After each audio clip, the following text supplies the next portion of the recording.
ridiculous. Well, here's the thing. Maybe. Sometimes. Tell me about this. I want to know more. Oh, yeah. No. Holy cow. We've had a lot of fun. Catherine, you'd be so proud of me. Yeah?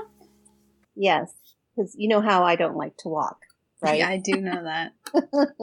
Well, the last 2 days, I have been on my treadmill. I've spent a half an hour each day on my treadmill, and I feel very proud of myself. I am proud of you too. Good job. So are you watching TV while you treadmill? Because that always improves a walk, is being able to knock something off your DVR. I've gone to YouTube. I have a very short attention span when it comes to exercise. So I find that YouTube videos keep me going. I find the most random things on there. It's so fun. So. My daughter is heavily into YouTube videos now, and she keeps mentioning them as though I know what they are, or that I know. She'll use Who somebody's name. are. Oh, somebody so-and-so did this today. And I'm like, who is that? Oh, on a YouTube video. Right. These people are not your friends. My kids are the same. The little clips of random things, like Jimmy Fallon. He has great clips of him and his guests. So anyway, shout out to Jimmy. Yeah, Jimmy. How about Carpool Karaoke? James Corden. Do you watch those? Yeah, that's a good one. No. I got to check out that one. Okay, that goes on your playlist for your tomorrow's walk. Tomorrow. And you know, there's lots of Hamilton related videos. That's right. I could give you an extremely long playlist of them. Well, let's check back in next week, and I'll let you know how long this treadmill trend lasted. We need to put together if it lasts, we'll have to put together a Nicole video playlist of either all the ones you're watching or all the ones we think you should. But for then the it's moment, like a homework assignment for poor Nicole. No, I'm feeling stressed and I don't want to do it. That will tie into our topic later, but for now, let's say hello and welcome to Parenting Roundabout, a weekly podcast about the things that parents are talking about, obsessing about, and complaining about right now. I'm Terri Morrow, and with me today are Catherine Haleko. How are you, Catherine? I'm good, thanks. I'll be doing my treadmill time later on today. Yeah, I skipped mine. I keep getting up in the morning and I'm going to do a few things and then I'm going to go do the treadmill and then I'm going to take a shower. And then I get busy doing things and all of a sudden it's too late and I have to do a podcast and then it's lunchtime and I wind up like 4 p.m. and I haven't taken a shower yet because I still haven't done the treadmill. So Right. it's an imperfect system. Also here, thankfully not in the same room with me, so she can't smell that I haven't taken a shower, is Nicole Eridix. How are you doing, Nicole? I'm doing well. I'm feeling rejuvenated and healthy, and that will last until my coffee time in about an hour. So does your mother approve of walking on a treadmill, or does it have to be out in nature? No, treadmill walking at home is on her approved fitness list. Excellent. That's so important. Especially if it's 100 degrees outside. Well, yeah. Yeah, look what you have to walk in.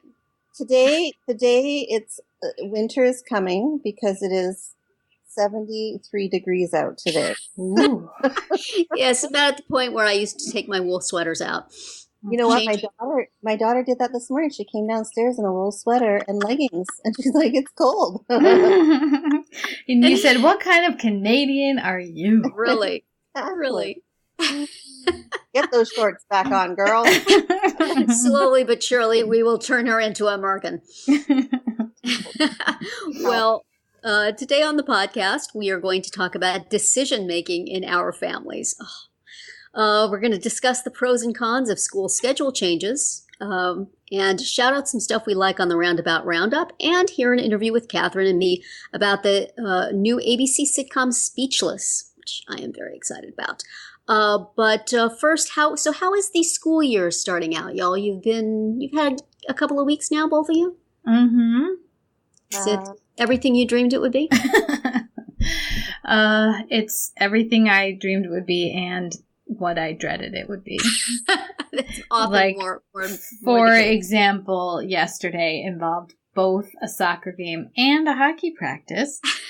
and homework before and after. So, yay for that. Never a dull moment. No. And go ahead, Terri. How's school going with you, Nicole? How's your daughter doing? She's doing well. Bundled up well, I guess. Yeah, she's been bundling up. But a little bit on a sadder note, she's on the school tennis team, and she's been training so hard because she wanted to make varsity this year. She did make varsity, but then the next day she rolled her ankle and it sprained. Oh, no. So she's on the sidelines for the next couple of weeks, which pretty much takes her near the end of tennis season. So, yeah. Oh, man. Those disappointments are so hard. It is. And hard for the kid and hard for the mom. At least they were. And you know what? She played all through the summer in, 105-degree heat, and I just feel so bad for her. Yeah. So unfair. I know. Anyway.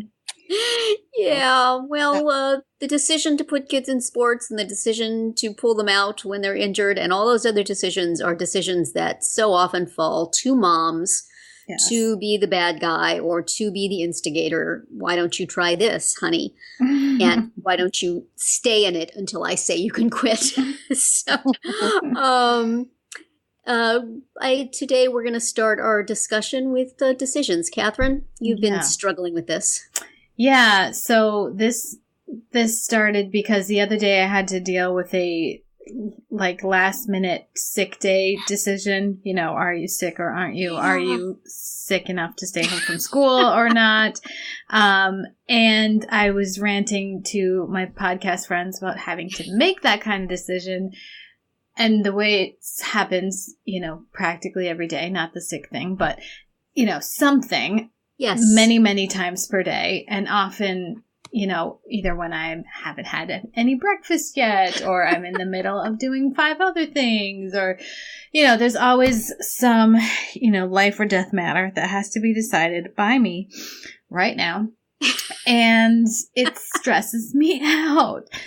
So I am wondering if you two are the family decision maker, like I guess I am. And if so, how do you deal? If not, then you should teach me your ways.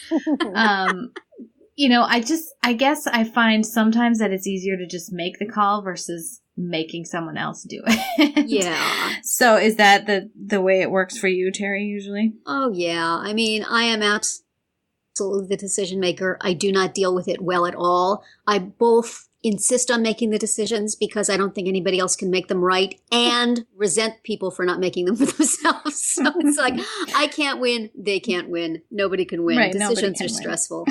And, I feel like they never end and there is always something. And if I defer a decision just because I cannot deal right now, it still eats at that back part of my brain. Mm-hmm. I always know that I am not making that decision.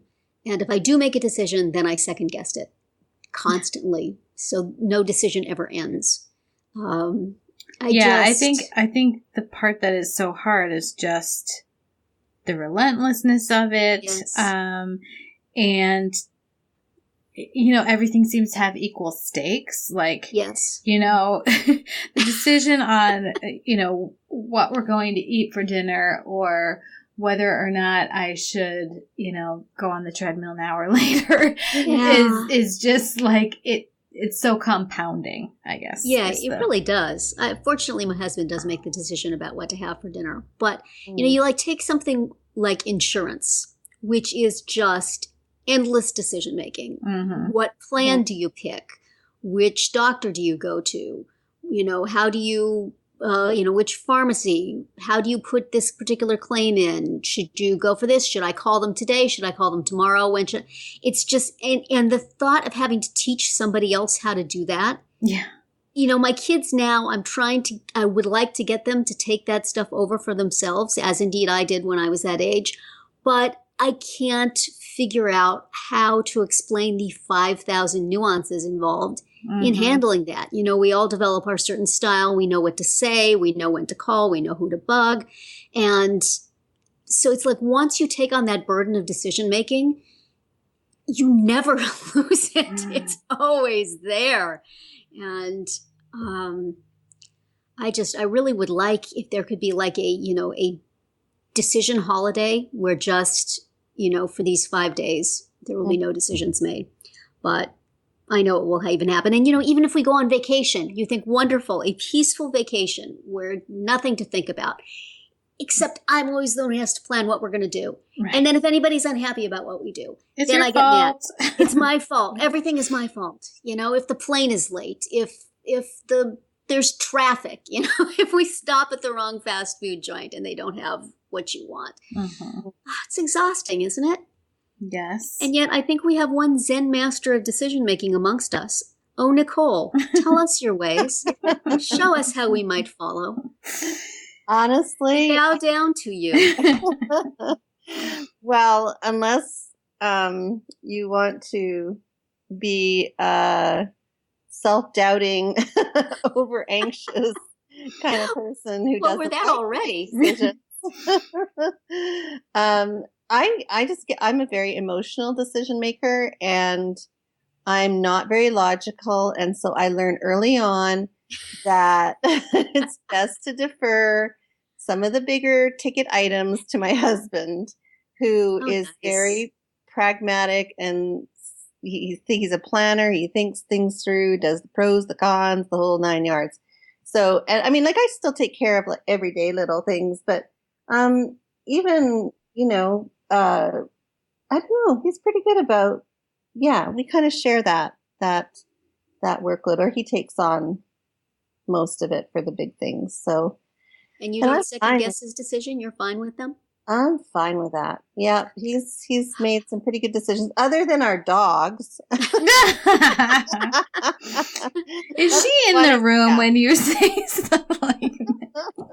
That's the one area I'm taking over next time. I'm picking the dog.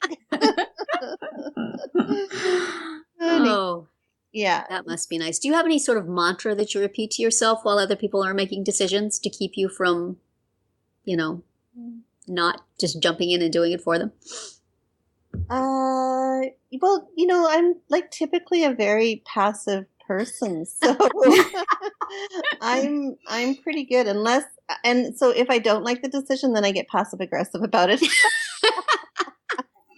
Excellent. Oh, yes. I'll just, that was my childhood right there in a nutshell.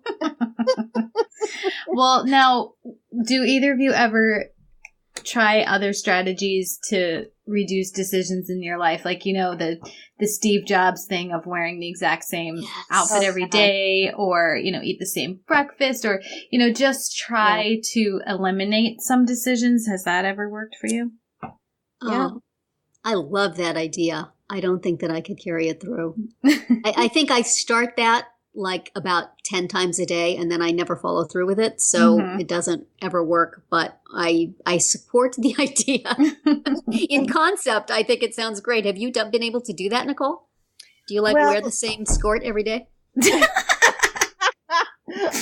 I would, but my daughter won't let me. Well, you say you buy multiple of the same item. Dude, my t-shirts, right? That's right. See, you never have to make another decision. You just put one of those t-shirts on. Exactly. Actually, I'm now doing that because now that I live in California, Mexican food is a big deal here, right? And so that's the majority of the restaurants in our area.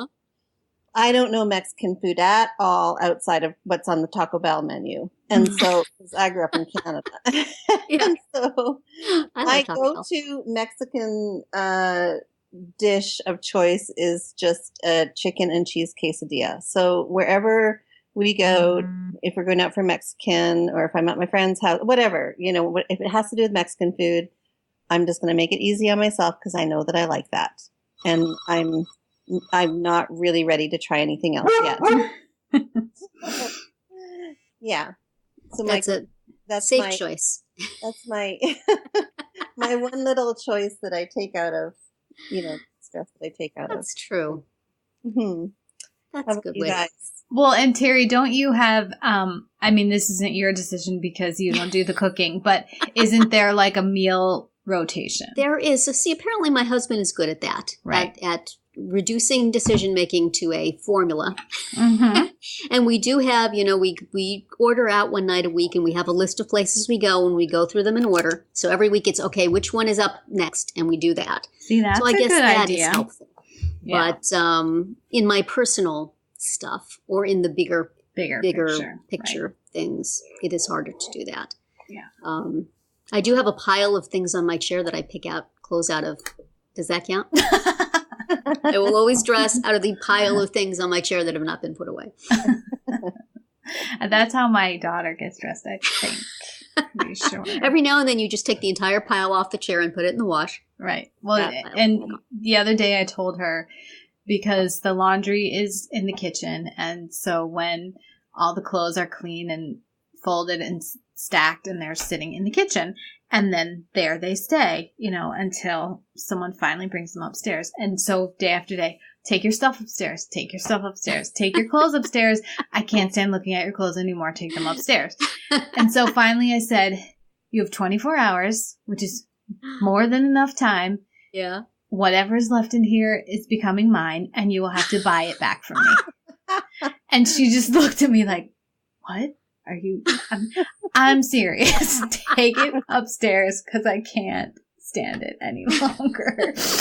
And it worked. So it's not a bad idea. It's our parenting advice for the day, people. I will use that thread again if I have to. That's very nice. Then that would work on other family members. If does your husband leave stuff lying around? Yep. But if he had to buy stuff back from me, it would just be, taking from one pocket and putting it in the other. You have to devise another means of payment. Yeah, exactly. Well, so then once going back to the decisions instead of the threatening of other family members, once you make a decision, are you done, or do you have to keep thinking about it? Because I think that makes it worse, doesn't it, Terri? Yeah, I think I've already confessed to that. No decision is ever really, truly made. It will be revisited in the short term, and then in the long term. I am rethinking decisions that I made when my kids were like in kindergarten and first grade. No. Yeah, so it's a never-ending cycle. This is why my people wind up in a dark room with a washcloth over our eyes, because it never stops. There's new decisions coming on top, but the old decisions never go away. They are down there festering. So this is like a therapy session. I'm sure you guys can give me a bill when we're done. Yes, I am in many ways. I will not give you a bill as long as you put your clothes somewhere other than the kitchen counter. Perhaps I should just write you a blank check now, Catherine. In receipts alone, I have violated that rule. Well, see, and I could second guess my decision to keep the laundry machines in the kitchen, which I decided when we laundry machines in the kitchen. Yes. How does that work? Well, they're hidden behind cabinet doors, but when we renovated our kitchen, what we did was the laundry room was adjacent to the kitchen, and it was huge, and it had all the windows, and it was nonsensical. So we merged them together, and I didn't want the laundry to go in the basement, because I was used to having it right there next to the kitchen. So I said, keep my laundry here, please. And so, they did, we installed it in the kitchen, and it has a counter on top, and it has, cupboard doors enclosing it. So you wouldn't know, except for the fact that there's always clean clothes piled up. And there's a hamper. There's like a built-in hidden hamper. Not that anybody understands how to use that. Wishful thinking. Right. But see, if you spill something on yourself during dinner, it's right there. I know, it's right there. And, we used to have the kid always bathe the kids on the first floor too, in that bathroom. So then those clothes didn't need to make a trip upstairs to the hamper and then back down to the laundry. They could just go right into the hamper downstairs. Sounds perfectly utilitarian. I would not second guess that. But then, when I'm just looking at the piles, then I think, wouldn't it be nice if I had a separate laundry room and I could just close the door? You need some sort of closet to shove the clothes in. Right. So they're out of sight. Right. Well, Well, see this kitchen/laundry room, Catherine. You need. I think we require pictures to All share right. with our listeners. I I'm not will this share. One of these days, one of the decisions that's in my head that needs to be made that is not being made and bothering me is that I would like a new kitchen. It's And I also it's need a complete barrel new of bathrooms 'cause laughs, let me they're tell a you. mess. Well, see, this is why I don't make the decision to do it. That and the fact that, like, we don't have the money. And I'm afraid of contractors, but also that it's just a few minor details. it's like pulling a thread from a sweater and then the entire thing comes apart. Yes. I'm afraid to do anything in my house, but I will keep that in mind. Yes, it's a double-edged sword. Much like the school half day. Yes. Yes. So for our special Friday speed round, Amanda joined us for a discussion that helped the parents in the group see the teacher's perspective, thank you very much, on a school district decision. With school back in session, parents are getting into that familiar routine of there being no routine because random half days and days off and late starts are just thrown around willy-nilly. I mostly worry about these things now because of the way they mess up the traffic patterns around my cul-de-sac as the high school next door does whatever the heck it wants to do. But it was always such a nuisance when it messed up my kids' school routine because they really, really needed routine and nobody seemed to particularly appreciate how much they were messing with that. How do you guys feel about the fast and loose nature of the modern school day? Catherine? Yeah, I don't like it. My kids' elementary school, because it was a charter school, had a special schedule where every single Friday was a half day for teacher planning time. Why? Yeah, it was for the teachers, and I appreciate that they could use that, and that was part of the deal. When you agreed to go to that school, and it was every single Friday, so it wasn't that disruptive. Wow. But it became a thing because my kid would be very sad if he didn't have a play date for that Friday. It was like a lot of times there were things to do, but if there wasn't, then, it would just be a whole thing where he would then come home and mope for the rest of the day. So that is why that became the reason why I didn't like it that much. And now we used to have, in addition to those half day Fridays, they had half day Wednesdays for teacher preparation or whatever it was, like an preparation do these teachers need? They need a lot. I am totally on the side of that. I have to tell you, I don't like the late start stuff here. We have a late start Wednesday once a month, and the high school has it 3 out of 4 weeks a month. But I really appreciate that they're giving the teachers the time they need. Yeah. I'm pretty jealous. As a teacher. It's a trade-off. Well, they did these Wednesday half days, but there was so much uproar from parents that they actually changed them to... First, they changed them to Friday half days. Then they changed them to whole Fridays, less frequently. Right. Because that would seem to be a little more convenient for parents. We'll see how that goes. But it's funny because I was just talking to one of the people I work with, and we were talking about sort of, I get why they do it for teachers, and I think it's great. And, and it does kind of mess my kids up because they're used to routine and then everything's compressed and stuff. But aside from that, there's this assumption that there's somebody available to watch the kids. Yes. I know. That's really hard. It's really hard when you have a job, a regular job, or both parents have a regular job or something like that. Because you either have to pay for a sitter or you have to take time off and lose pay or whatever, or vacation time. And so I don't know how you balance that. For me, that's one of the things that occurs to me is it's inconvenient, and especially I think for people who work paid by the hour jobs. Yeah. Can you imagine you're losing a significant amount of pay if you have a half day that you have to take off for younger kids. Right. And then if you have older kids, it's what are they doing during that time? Absolutely. Yeah. Well, I remember too how much it used to mess up the special ed busing because nobody ever knew what time they were getting picked up on a late day, what time they're getting dropped off. You never could get a straight answer from anybody. It seemed to vary with the day. So whoever was there. Yeah. Ours are like 90 days. It's not 90 days, 90 minutes. So it's like you can't calculate it appropriately. For 2 hours, I could calculate that. But 90 minutes, I'm like, I have to actually count on my fingers to figure that one out. Yeah. How about you, Nicole? Did they do this in California also? Yeah, I never had experienced it in the schools in Canada, but here the high school, and actually they don't even do that in the middle school here, but the high school, they have a late start every Tuesday. So they start an hour later, but and then they don't have as many minimum days as what the elementaries did. They're all on the calendar, planned out ahead of time. So there's very few surprises. Mm-hmm. But and then my daughter, of course, with the late start, appreciates the sleep in. And then when we but let me ask you, does the 1 hour, is that helpful for teachers? Like, how does do you know what I mean? Does 1 hour actually make? Yeah.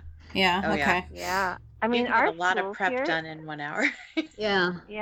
And our schools here start, like in my community, they start at 7:20. Mm-hmm. So that's a huge difference. And, I guess for teachers, of course, then it's the kids just getting that extra hour. Yeah. Because it's just brutal waking up so early and getting to school. Yeah.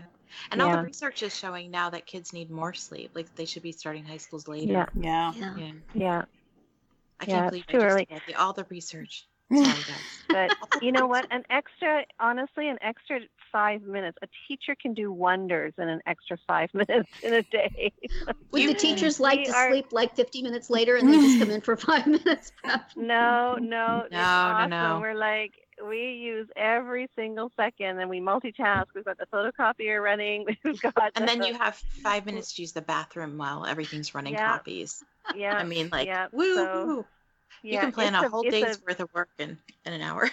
It's a hive of activity when teachers have that extra time. It's so nice because usually that collaborative planning time is, traditionally it's been kept for outside of school time. Mm-hmm. So it's really nice that they're building it into school time because, outside of school time, you're usually marking papers and overseeing extracurricular stuff. So it's really nice that they can plan for that during the school day.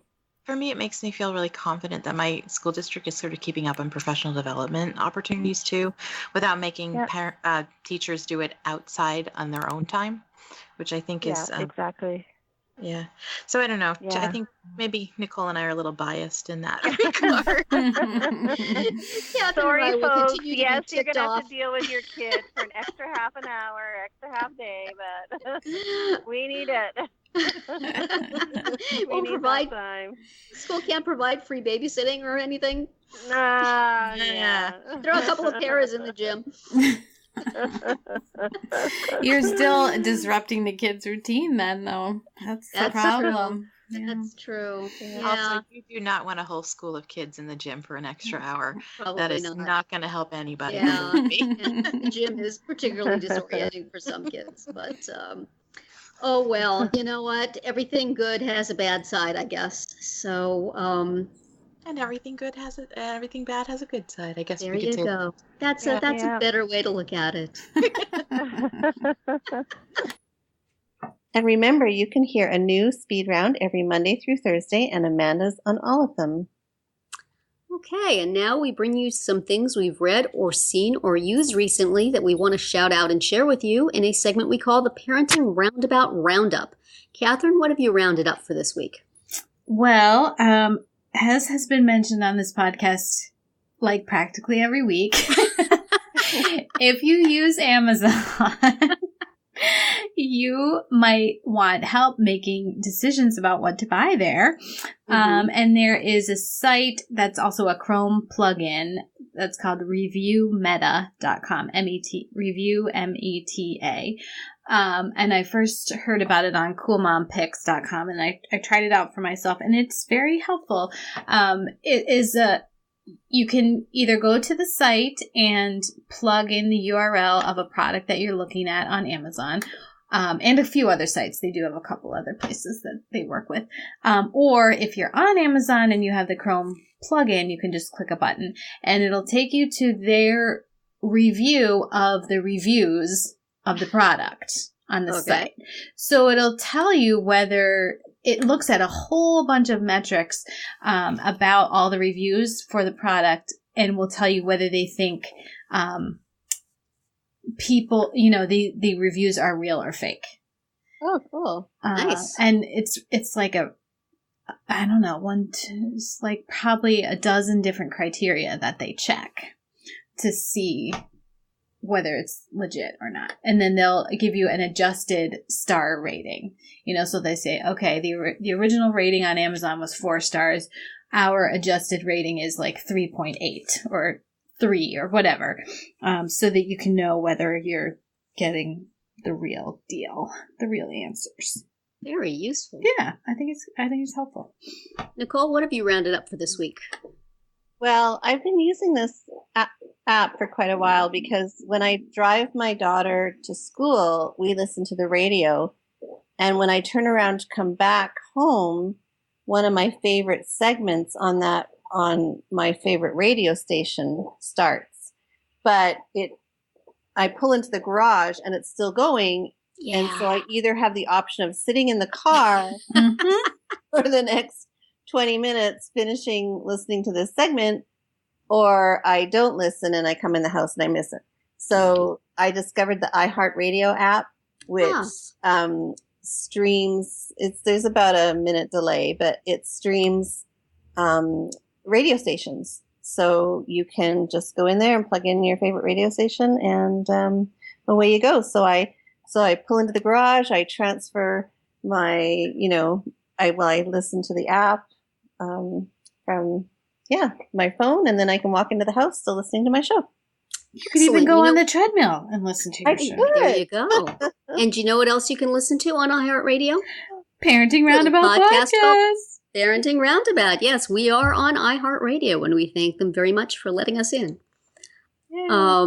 My roundup for today is a post by Robert Rummel-Hudson, who talks with us once a month. He'll be on in a couple of weeks to chat, and maybe I will chat with him about this post of his, about the toll of special needs parenting. And this isn't the sort of thing like our kids are so awful, it's so hard to raise them.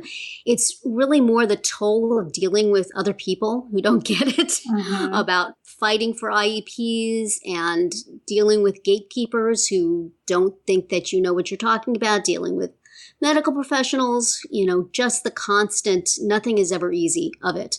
We were talking about decision making, and that's a huge part of it for me, is, having to make decisions for somebody who can't necessarily express to you their particular preference, having to sometimes force them to do things that you think are right, but you really have no idea, and it all, even though we may feel that we're happy about how things turned out, it just does take a toll on you. It does have an effect. And I found that very moving and pretty much right where my head is at the moment. So I will have a link for that on our blog at parentingroundabout.com. Very worthy reading for parents of kids with special needs. And even if you're not, read it and think about those folks when you meet them and what they're dealing with. And if you're sitting across the table from them in a professional setting, cut it out. Right. And then speaking of special needs parents, there is a new TV show coming out. I believe that it's going to debut next week. I believe it's the 21st, Wednesday the 21st. Right. So this is a new sitcom on ABC called Speechless, and it's about a family which includes a teenage boy, right, Terri? Yes. A teenage boy with cerebral palsy, and it stars Minnie Driver as his mom. And so Terri and I were able to watch the pilot, the first episode. Wait ABC. a second. Can I just say, are our dogs barking at each other like through the internet? Through the internet. That wasn't my dog. It wasn't your dog? Oh, well. I thought I heard another dog. Okay. Sorry. So ABC made this pilot available ahead of time before they actually played it on the network. So Terri and I watched it and we talked about it. And here you go. Spoiler alert. We have seen the first episode of Speechless on the abc.com site. If you have not seen it yet and would like to wait until after you have to hear us talk about it so that you remain unspoiled, go ahead and fast forward 15 minutes into the podcast and then come back and listen to it later. You've been warned. So Speechless is a new sitcom on ABC. It's going to be airing at 8:30 on Wednesdays between The Goldbergs and Modern Family. And it's something I've been really excited about since the first trailer hit because it brings a family with a teen with special needs into the mix of family comedies. And that means that my life is going to be on screen in a way it hasn't been. The show stars Minnie Driver as the kind of over-the-top mama bear you have to be to get things done for a kid with special needs, and it is exaggerated for comic effect, really less than you'd think. I feel like I have had those days when I was just like her. Her husband is played by John Ross Bowie, who Big Bang Theory fans will recognize as Kripke from that show. And there are two kids who could be typical sitcom kids. I think they rise above it in this so far, but they are played by Mason Cook and Kyla Kennedy. But the standout is Micah Fowler as JJ DeMeo, who is a teenager with cerebral palsy, playing a teenager with cerebral palsy, which does not happen. So almost all the time, characters with disabilities are played with actors without disabilities. And this is really a landmark thing. It's something that has a lot of us excited. And, 100 gold stars right off the top, no matter what else they do, just for that casting. It was also created and produced by Scott Silveri, who, in addition to being a producer on Friends, and therefore somebody we can assume knows how to do comedy, also has a brother with special needs, and so was writing from his history with that. So I think that's a really good combo. I understand there's a lot of parents of people with disabilities on the writing staff, and Micah is giving some advice of his own from his own experience, and his parents are contributing. So it's got a lot of good things going for it. The trailer got me excited because I thought they got a lot of things right, and I was nervous that the actual pilot episode, when we saw it, wouldn't have much more to give. It was one of those trailers that I feel like took all the jokes out of something and stitched them together, and what was going to be left. And so I was really pleasantly surprised when I watched the pilot, which is on the ABC website now, to find that there were lots of jokes that they had not given away. And I laughed out loud a number of times, and I was very relieved to see that it both worked in reflecting the family's experience that I wanted to see, and it was also a laugh out loud funny sitcom. So I'm concerned that perhaps I found it funny because it so closely reflected my experience and the experience of a lot of bloggers I read and a lot of people I know. So I'm very curious to hear from you, Catherine, not coming from that background. Did you find it funny? I did find it funny. I laughed a lot. And I agree with you that it's a relief. Yeah. I mean, there was lots of stuff in the pilot that was not in the trailer. It definitely went beyond what you saw in the trailer. Just some recurring little very small gags, like the police officers who see Maya speeding by, and the guy, one of them turns on his siren because he's about to go pull her over for speeding, and his partner says, "Not her."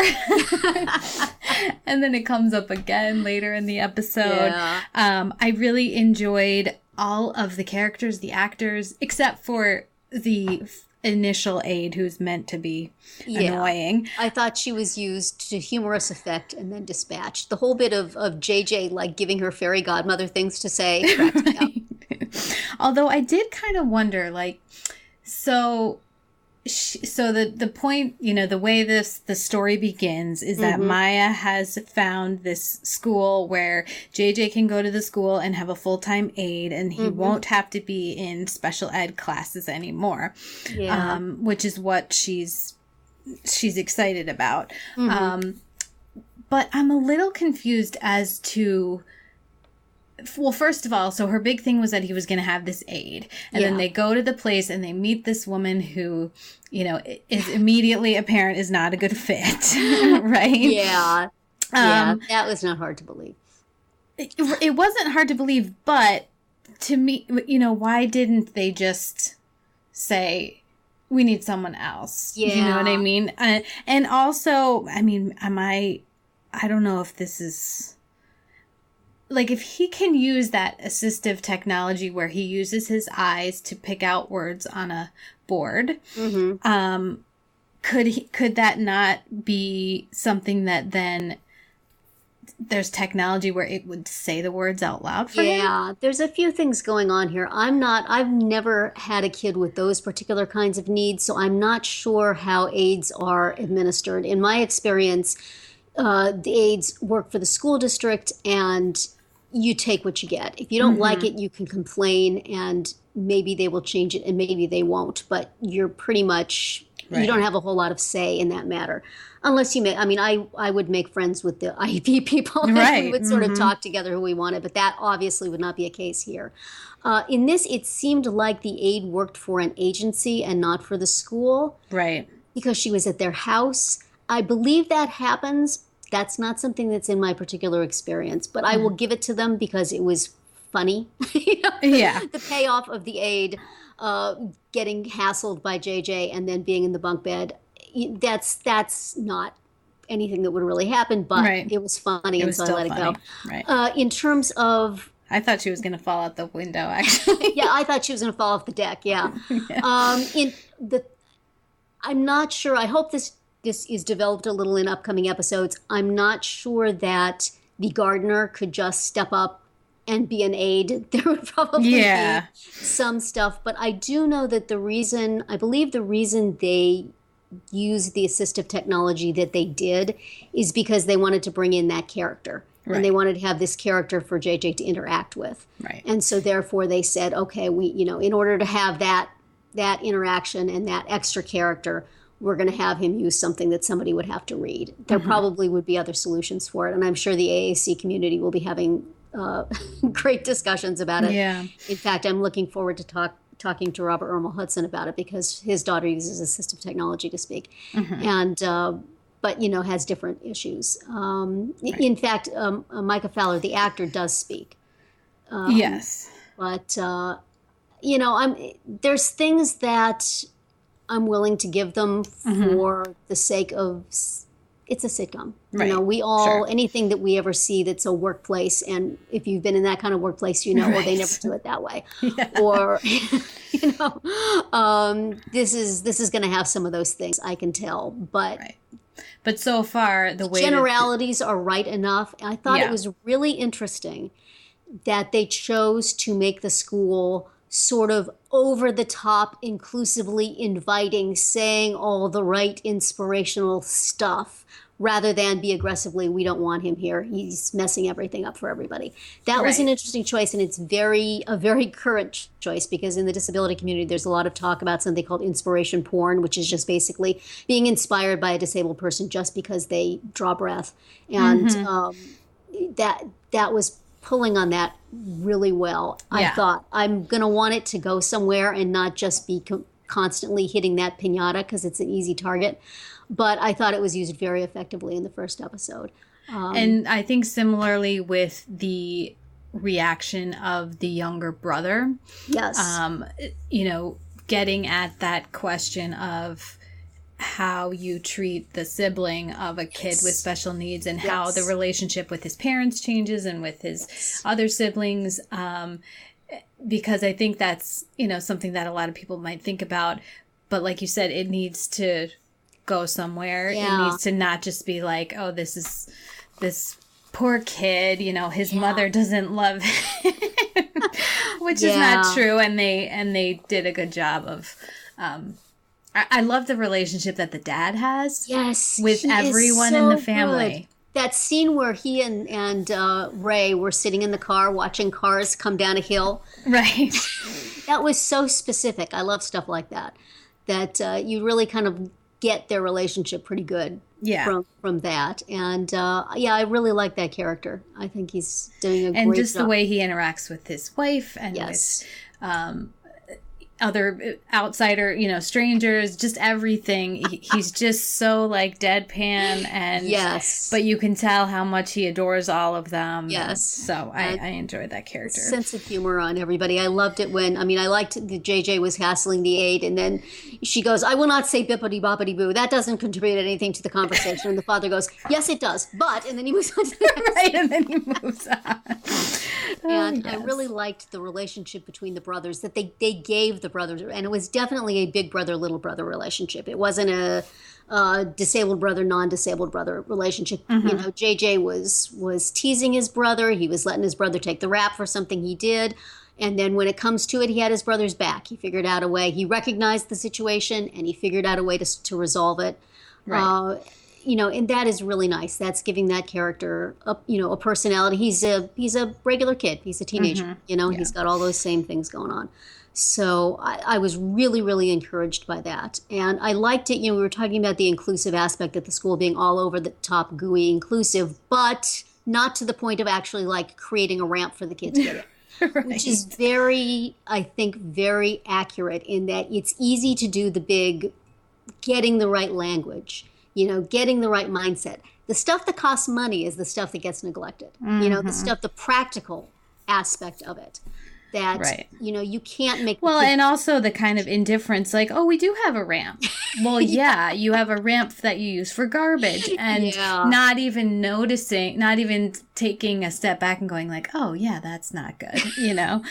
Just sort of assuming, yeah, it's taken care of. Like, no. Yeah, so I think that all is very good and very, you know, I can hear the contributions of people who've gone through those situations informing this. This wasn't just people saying, oh, what would it be like? It's people who know and have gone through that. I mean, So I'm really, really encouraged for where it will go from here. You know, pilots are often all exposition and not a lot of laughs, and you have to wait till the thing goes along a little bit to really get what the show's going to be like. But I feel like I know what the show's going to be like right now. I just hope that they can sustain it. I'm really, really looking forward to it. They're working with the Cerebral Palsy Foundation, which will be sending out information after every episode on the things that were discussed in the episode. Oh, okay. So that's, you know, they seem to be keying in with people really well to get the word out and to try to make things as, you know, and accurate is the wrong word, true, I guess. True to life, right? True to life, true to that experience.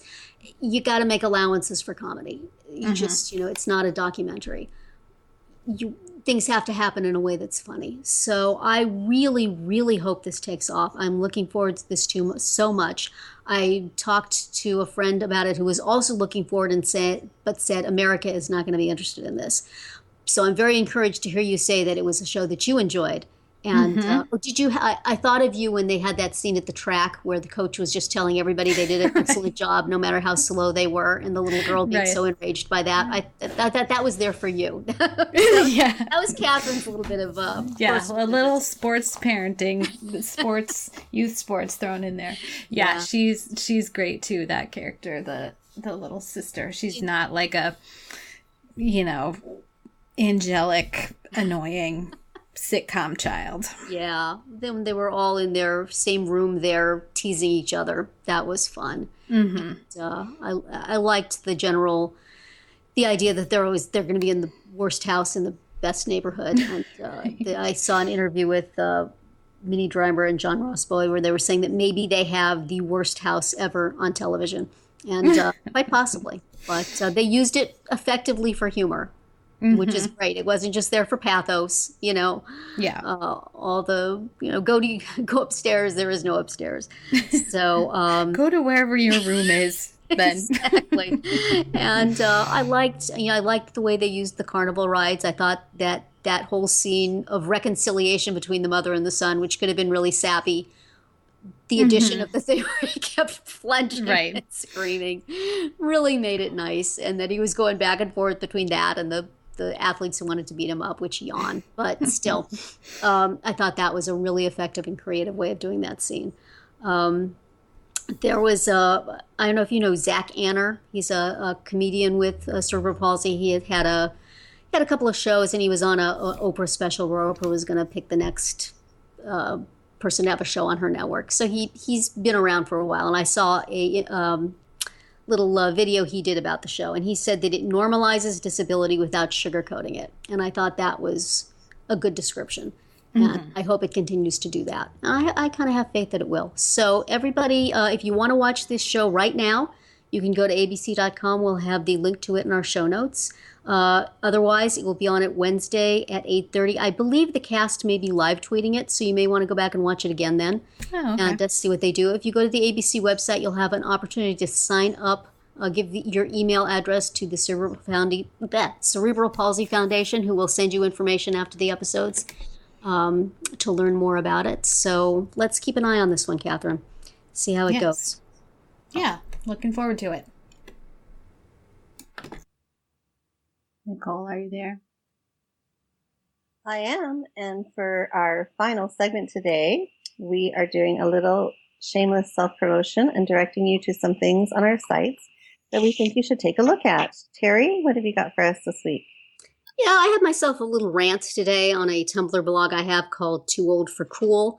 Usually I write about pop culture, but today I just had a little bee in my bonnet about telemarketers and door-to-door people who come at you with a pitch that is folksy and faux-friendly and just patently not true.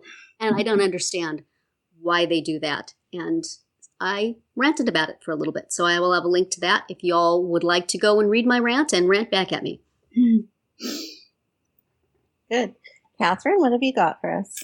I have a piece up on Very Well that posted pretty recently, and it's about how you can use screen time to your advantage to get kids to get some physical activity. So, make them use the treadmill, right? Exactly. Or put away clothes by going up the stairs. Right, up and down the stairs. Wear your Fitbit while you do it. So that's on verywell.com. Check it out.